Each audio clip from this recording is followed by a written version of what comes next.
Hello students, I am teacher Svetlana, and in our today's lecture, as part of our animal classification, we will learn about chordates and have a look at the three subphylums that are present in chordates. That is subphylum Urochordata, also called as tunicate, subphylum Cephalochordata, and subphylum Vertebrata. You can have a look here at this classification image.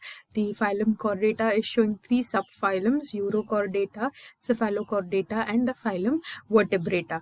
Today in our lecture, we will learn about the subphylum Urochordata and the subphylum Cephalochordata. So let's begin. Now students, let us understand the characteristics of the animals which are included in the phylum Chordate. So the phylum Chordata includes all chordate animals. Have a look at this image here. These are all the animals that are included in the phylum Chordates. Chordates are characterized by presence of cartilaginous notochord, at least in the early embryonic life, and presence of gill slits in the pharyngeal, that is the neck region, presence of hollow dorso nerve cord running throughout the length of the body, and a ventral heart. So these are the general characteristics of the animals which are included in Chordata. Now the phylum Chordata is divided into three subphylums: Urochordata, Cephalochordata, and Vertebrata.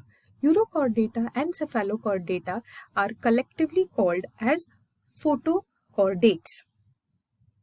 Students, let us have a look at the subphylum Urochordata, also called as tunicates.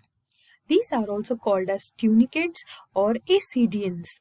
They are exclusively marine, that is, they are only found in water or aquatic habitat. Body is soft and covered by tests or tunic, which makes up of tunicin. So it's made up of tunicin.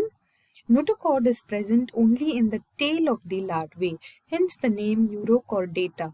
This notochord is lost during metamorphosis. Metamorphosis is the developmental stages. So in the initial stage, in their larval stage, they have the presence of the notochord, and they eventually lose it during their further developmental stages. Pharynx has many gill slits. Closed circulatory system is present. Development is indirect. We have example Herdmania, Salpa, Dolulium. Now let us have a look at the subphylum Cephalochordata. They are exclusively marine. They are also called as lancelet, which are small fish-like animals that rarely exceed 5 centimeters in length. Lancelets partly lived buried in soft marine sediments. Have a look at this image here.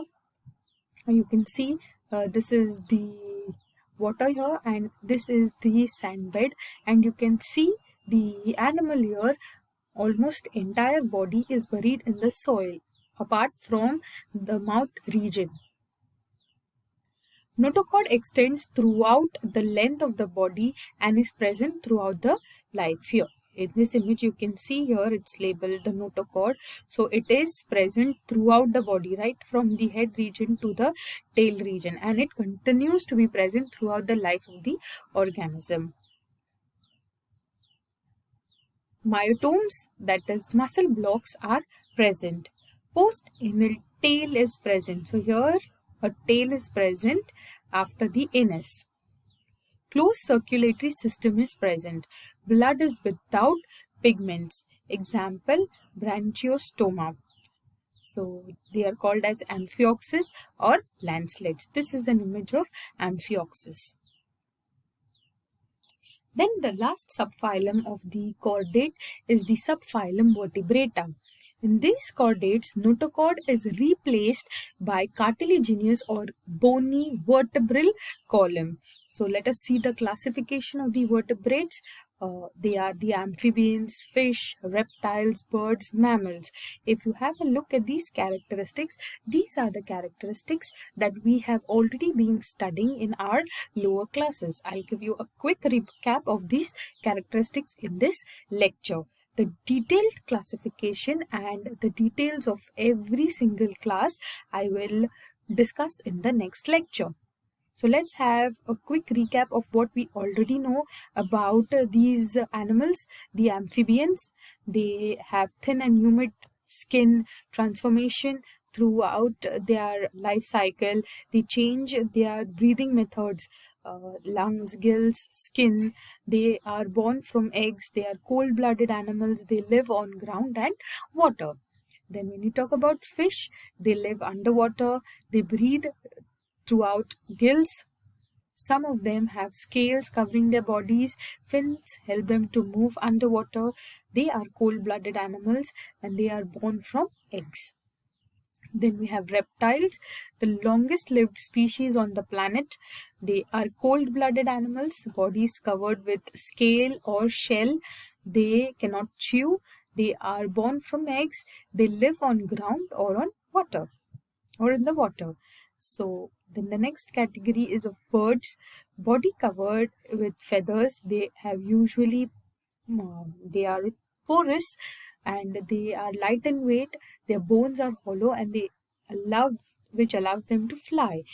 They live flying or on the ground.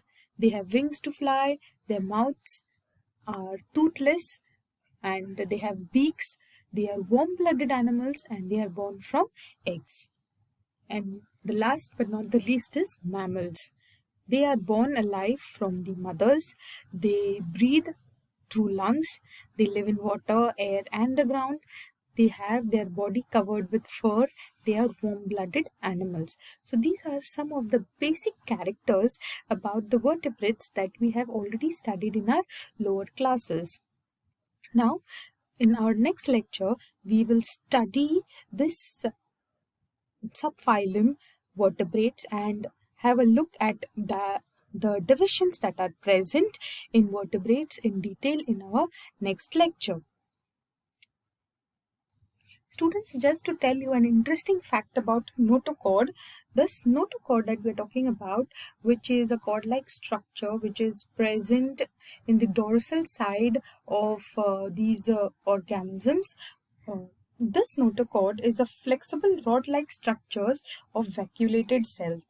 It is located along the dorsal side of chordate embryos. Dorsal side is the back side. It gives support to the body and it helps to provide attachment to muscles. So as you see here, in case of the vertebrates, this notochord is replaced by the vertebral column. So the vertebral column is present at the back to support the body and it also provides space for attachment of the muscles. Thank you students for participating in this lecture. See you soon again with the next topic. Till then, take care, be safe and keep learning.